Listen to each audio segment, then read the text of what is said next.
Le jour se lève sur la capitale. Les premiers ferries font leur entrée dans la passe de Papeete. Pour le futur président du pays, pas de chauffeur ni de garde du corps. Rien de mieux qu'une bonne marche. Il faut garder la tête froide. Oui, enfin là, elle est plutôt chaude. Mais bon, il ne faut pas changer surtout. Le député est un habitué de l'invité café. Mais le cœur y est, c'est ça. Avant d'entrer en piste, petit échange avec le président du MEDEF. Avec les indépendantistes au pouvoir, les patrons ont besoin d'être rassurés. C'est un événement, pour ne pas dire un choc quand même, puisqu'on est aujourd'hui dans une configuration qu'on n'a pas vécue depuis de nombreuses années. Donc évidemment, il peut y avoir des inquiétudes, ça paraît légitime. À nous aujourd'hui de les lever en posant des questions, en échangeant et surtout en travaillant, parce que du travail, il y en a beaucoup à faire. Féru de nouvelles technologies et des réseaux sociaux, Moetei Broderson a su capter les followers. Mais il ne laisse en aucun cas la radio ou la télé de côté. Pas de temps mort, voilà. On vient, on marche et on se met en marche, sans jeu de mots. Il y a un calendrier de rencontres avec l'État qui va commencer dès demain. Ensuite, il va y avoir certainement un déplacement sur Paris pour rencontrer les ministères et éventuellement le président Macron.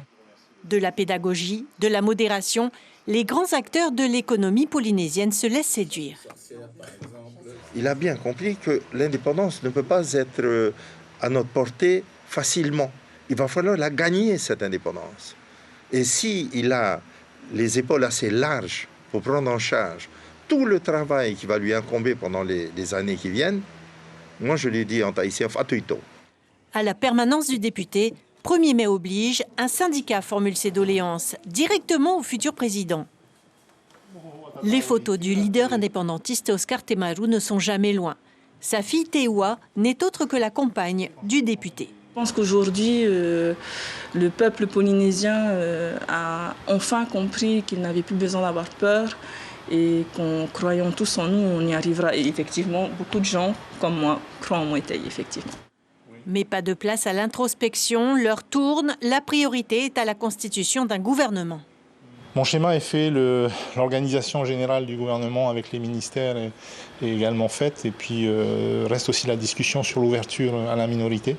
Donc là, ce sont des discussions qu'on ne pouvait pas vraiment avoir avant l'élection. Maintenant que l'élection est terminée, que les drapeaux sont baissés, on va pouvoir discuter calmement. Il est 16h, place aux retrouvailles avec les colistiers.